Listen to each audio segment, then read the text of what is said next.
Morning friend, welcome. आप लोग कैसे हैं? आई होप आप लोग एकदम मस्त होंगे, स्वस्थ होंगे। मैं भी मस्त हूँ। इस समय सुबह के 5 बज रहे थे और मैं जग चुकी हूँ। चार साढ़े चार बजे तक उठ चुकी थी और जो काम था गर्म पानी वगैरह वो सब पी। उसके बाद मैं यहाँ आ गई। मुझे पिघलाना था क्रीम और ये एक दिन पहले आया हुआ था, तो मैं एक दिन आज जिस दिन आता है उस दिन नहीं पिघलाती हूँ, दूसरे दिन पिघलाती हूँ। और आप लोग सोच रहे होंगे कि गाय भैंस रखी है और क्रीम, तो आपको बता दूं कि मेरे पास भैंस इस समय नहीं है, गाय है। तो फिर गाय का घी बिल्कुल अच्छे से होता नहीं है, तो इसलिए मैं ली। और क्योंकि एक तो गाय का घी होता भी है ना, तो मैं अखंड जोत के लिए उसे रखती हूँ, क्योंकि गाय का घी बहुत शुद्ध माना जाता है। उसे पूजा पाठ में कुछ ज़्यादा ही उपयोग करने के लिए बहुत ही अच्छा होता है। तो मैं दो नवरात्रि होती है, तो दोनों नवरात्रि में अखंड जोत जलाती हूँ, उसमें लगता है। उसके बाद पूरा पूजा पाठ में और जो बचता है वो खाने के लिए रखती हूँ, पर फिलहाल मैं ज़्यादा तक वो बचा के रखती हूँ। और ज़्यादा मैं घी नहीं, थोड़ा बहुत ही, जैसे थोड़ा मुझे लगा कि त्यौहार आ रहे हैं, हो सकता है कम हो, क्योंकि पनीर वगैरह बनाने में मैं यूज करती हूँ, देसी घी का प्रयोग करती हूँ। तो फिर इसलिए मैं सोची कि कम हो शायद, तो इसलिए मैंने क्रीम लेके पिघला लिया। तो यहाँ उधर मैं रख दी, घी पिघल रहा था। इधर मुझे करनी थी साफ़ सफाई और पूरी जगह हो चुका था, बस यही कमरा बाकी था। तो मैं सोची कि ये भी कर लेती हूँ। इसमें ज़्यादा सामान, ये पूजा वाला रूम है, तो पूजे वाले रूम में मैं कुछ भी नहीं रखती हूँ। बस ये जो माता रानी की जो चौकी है ना, जिसपे माता रानी की स्थापना करती हूँ, वही चौकी पर, और बस पूजा पाठ का ही सामान इस पे रहता है। पर वही है ना कि इसमें जो पूजा पाठ का एक एक चीज़ जैसे ऐसे रखती गई, तो थोड़ा सा ज़्यादा हो गया था, तो मैं आज हटाने लगी यहाँ। और इस कमरे में लहसुन प्याज बिल्कुल भी नहीं ले आती हूँ, इस कमरे में कुछ भी नहीं लाती हूँ। लहसुन प्याज का कुछ भी बना हो वो नहीं लाती हूँ, कुछ भी नहीं इस कमरे में, बता रही हूँ ना, कुछ भी ना मसाला ना तेल ना कुछ भी नहीं, बस पूजा पाठ का सामान इसमें रहता है और कुछ भी नहीं रहता है। जैसे वैसे सूखा चीज़ें जैसे चूरा वगैरह है या बिस्किट वगैरह है, तो बच्चों के लिए ये सब रख देती हूँ, नहीं तो इसमें कुछ भी नहीं रखती हूँ पूजे वाले रूम में।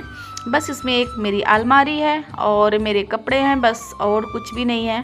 तो यहाँ ज़्यादा कुछ साफ़ सफाई नहीं करना था, बस मेरे पूजे के कपड़े थे वगैरह, पूजा का वही दीपक वगैरह था, तो वो सब था। तो वो मैं देखने लगी। अब नवरात्रि भी आने वाले हैं, तो वो हटाना भी था, मुझे साफ़ भी करना था। और ये जो रेड वाला कपड़ा था, ये सब साफ़ करना है, क्योंकि अब होली के बाद जस्ट नवरात्रि की ही तैयारी होने लगेगी।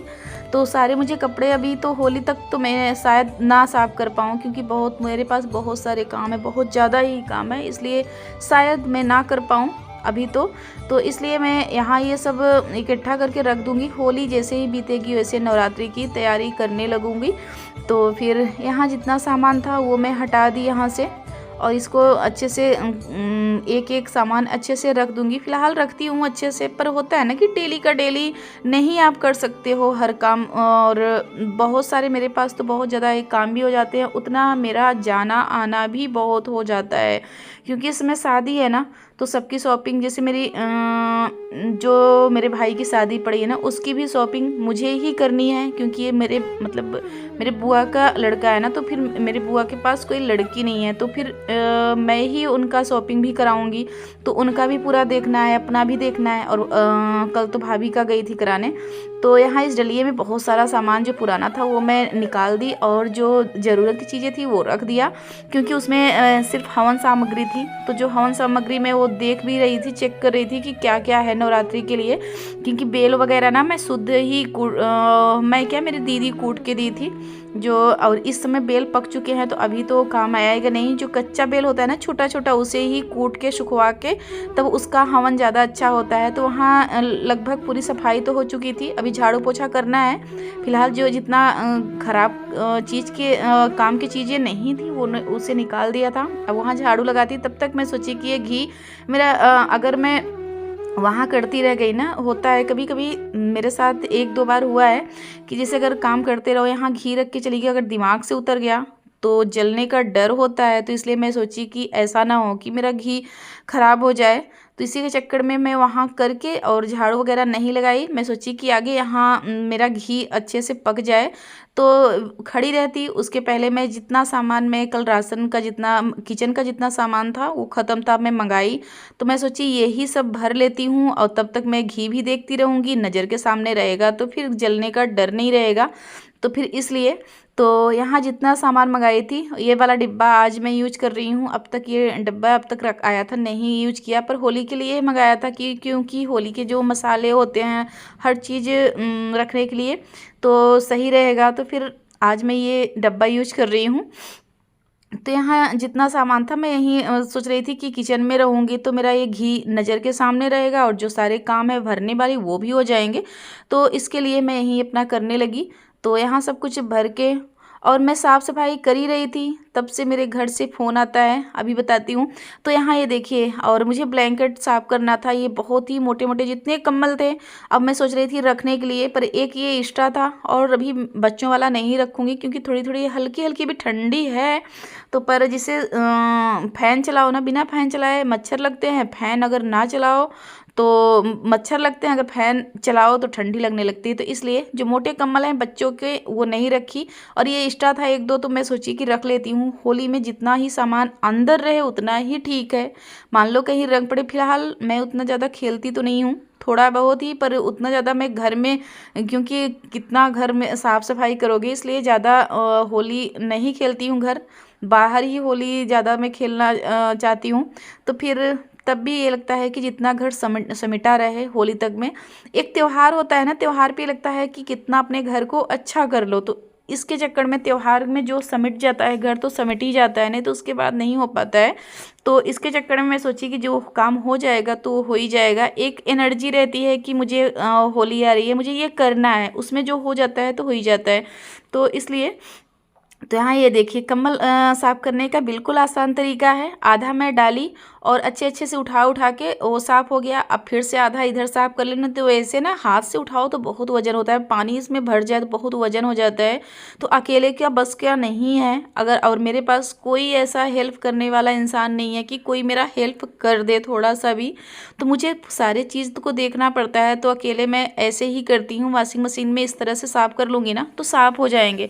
और बहुत मेहनत लेता है ये कम्बल वगैरह और साफ़ करने में, और बिना साफ़ करे रखना मुझे अच्छा ही नहीं लगता, क्योंकि फिर निकालो ना बदबू करता है तो फिर नहीं अच्छा लगता है। तो ओढ़ने के बाद कम से कम 3 से 4 महीने ओढ़ा जाता है, उसके बाद ऐसे रखने में बहुत अजीब सा स्मेल आती है। तो इसलिए मैं बिना साफ़ करे ये जो इतने मोटे ब्लैंकेट है एक भी नहीं रखती हूँ, सब साफ़ करती हूँ उसके बाद ही रखती हूँ। तो यहाँ ये देखिए इस तरह से साफ़ करके अब इसी में पानी भी भर के खंगाल भी लूँगी। तो इस तरह से रहता है। और मैं यहाँ कर ही रही थी, तब से मेरे मायके से फ़ोन आता है कि मेरी दादी की तबीयत बहुत ज़्यादा ही ख़राब है, बिल्कुल सीरियस है। तो और मैं क्या सोच रही थी कि आज ये सब काम सुबह सुबह कर लेती हूँ, उसके बाद जो है ना मठरी और रसगुल्ला वगैरह बना लूँगी और गुजिया की तैयारी भी कर लूँगी, ताकि मैं बृहस्पतिवार को गुजिया बनाऊँ। आज बुधवार है, बुधवार का दिन था, तो फिर बुधवार को मैं सोची ये सब करके उसके बाद गुजिया बृहस्पतिवार को बनवाऊँगी। पर यहाँ कर ही रही थी, तब तक मेरे मायके से फ़ोन आता है कि मेरी दादी की तबीयत ख़राब है। तुरंत मैं फटाफट से वो ब्लैंकेट बस धुली, नहाई और खाना इन लोगों के लिए बना के तुरंत निकल पड़ी मायके। और ये देखिए मेरी भाभी और मेरी सिस्टर और मैं तीनों लोग जैसी थी, कुछ भी नहीं मैंने किया, बस स्नान किया किसी तरह से। कान में भी नहीं पहना मैं कुछ पहनी, क्योंकि अचानक फ़ोन आया और बहुत ही ज़्यादा सीरियस थी, क्योंकि मेरे चाचा जी और मेरे दादाजी सब रो रहे थे। तो मुझे लगा कि कुछ ना कुछ दिक्कत ज़्यादा ही है, क्योंकि अगर जैसे औरत तो हम लोग जैसे लेडीज हैं तो वो जल्दी रो देती हैं, पर जेंट्स को अगर रोना आ गया ना तो ज़्यादा ही दिक्कत है। और मेरी दादी और जैसे एक दादी दादा होते हैं कि बस कोई जिम्मेदारियां नहीं, बस अपने तक रहते हैं, खाएं पिए बैठे। पर मेरी दादी की और दादा की बात अलग है, क्योंकि मेरे मम्मी पापा किसी कारणवश से हम लोगों के साथ नहीं रहे हैं। वो वजह क्या क्या ही बताऊं, वजह नहीं थी उनकी, उनकी भी भाई कहीं ना कहीं मजबूरी ही थी, क्योंकि मेरी मम्मी की तबीयत ख़राब रहती थी इसलिए, और पापा के साथ वो रहती थी, और हम लोग गांव में रहते हैं। तो ये देखिए मेरी दादी की स्थिति बहुत ज़्यादा ही ख़राब थी। मैं गई तो मैं खुद ही देख के रहा कि मुझे भी बहुत रोना आ रहा था, क्योंकि मेरी जो दादी दादा थे ना, बहुत ही हम लोगों को कभी नाती समझे ही नहीं, अपने बच्चे समझते हैं हमेशा से। और हम लोग भी दादी दादा नहीं बोलते थे, अम्मा बाबू हमेशा बोलते थे, अम्मा और बाबू। और इसका और बिल्कुल ऐसा नहीं लगता था कि मेरी दादी दादा ऐसे माँ बाप से बढ़ के इन्होंने हमारी परवरिश की, हमारी शादी किया, सब कुछ किया। तो होता है ना कि जो लगाव जितना ज़्यादा है कि पूछिए मत। और पता चला कि स्थिति इतनी डाउन है कि अब नहीं बचेंगी, तो फिर सब लोग भाग के गए। और ये मेरे चाचा जी, तो स्थिति उनकी बहुत डाउन है, पर मजबूरी भी मेरी थी तो वहाँ रुकी। थोड़ा सा मैंने शूट कर लिया, क्योंकि मुझे अपने वीडियो में रखना था, क्योंकि दादी अगर मेरी नहीं रहेंगी तो हमेशा उनकी यादें जो है ना, कभी मन करेगा तो उनका देख लूँगी उनको। तो इसलिए मैंने शूट किया, नहीं तो शूट करने की स्थिति नहीं थी, मैं शूट भी नहीं करती। तो वहाँ से, और देखिए ऐसी हमारी मजबूरी है कि मैं रह भी नहीं सकती 1-2 दिन शांति से कि अपनी दादी के पास रहूँ, क्योंकि घर भी मेरी एक जिम्मेदारी है और त्योहार है, और कोई मेरे पास है नहीं कि कोई मेरा घर देख लेगा, मेरी गुजिया बना देगा, कोई नहीं करने वाला है। तो इसलिए मुझे आना पड़ा। तो स्थिति खराब थी, पर क्या करूँ, एक मजबूरी होती है ना, अगर शादी हो जाती है तो हर बेटियों की मजबूरी होती है कि वो ज़्यादा रह भी नहीं सकती अपने घर। तो फिर वहाँ से स्थिति तो ज़्यादा नहीं सही थी, पर तब भी मैं निकल पड़ी। और ये देखिए मेरा भाई लेके आता, भाभी वहीं रुक गई हैं, भाभी घर पे ही हैं, पर भाई को पहुँचाना था मुझे, इसलिए भाई आया।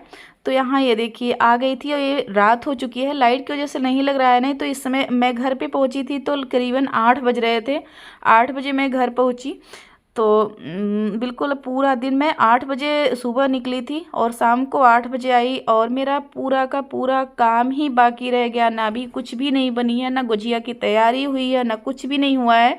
अब चलूँगी, एक दिन मेरे पास है, बृहस्पतिवार का दिन, बृहस्पतिवार में मैं देखती हूँ क्या क्या कर पाती हूँ, क्या क्या नहीं। और ये देखिए हम लोग आगे नए ब्रिज पे तो नया पुल इसे बोलते हैं, तो यहाँ आ गई। इसकी लाइट बहुत ही अद्भुत थी, बहुत ही अच्छा था। इसकी लाइट तो हमेशा ही अच्छी रहती है। देखिए ये कलर चेंज होता है इस लाइट में।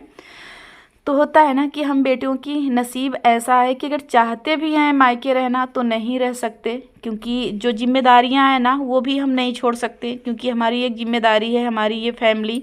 और कोई अगर होता, सास होती या तो कोई और होता, तो शायद रुक भी जाती कि कोई है चलो हम यहीं रुक जाते हैं। कोई है भी नहीं, बच्चों का एग्ज़ाम चल रहा है, और बच्चों का एग्ज़ाम है, तो ऐसे में हम लोग भी उनको नहीं छोड़ सकते हैं, क्योंकि मैं अकेली हूँ और हस्बैंड घर पे ज़्यादा रहते नहीं हैं। तो इसलिए मैं वापस आ गई। फिर अगर होली बाद देखती हूँ कैसी, जैसी भी सिचुएशन रहेगा वैसे करूँगी, फिर से जाऊँगी। तो वहाँ से ये देखिए शास्त्री ब्रिज पे आ गई। अभी यहाँ मेले की जो लाइट है वो है ही, अभी नहीं उजड़ा हुआ है। यही अपने ब्लॉग का करती हूँ इन। अगर पसंद आया हो तो लाइक करिए, सब्सक्राइब करिए, ज़्यादा से ज़्यादा शेयर करिए। मिलती हूँ नेक्स्ट वीडियो में, तब तक के लिए बाय बाय।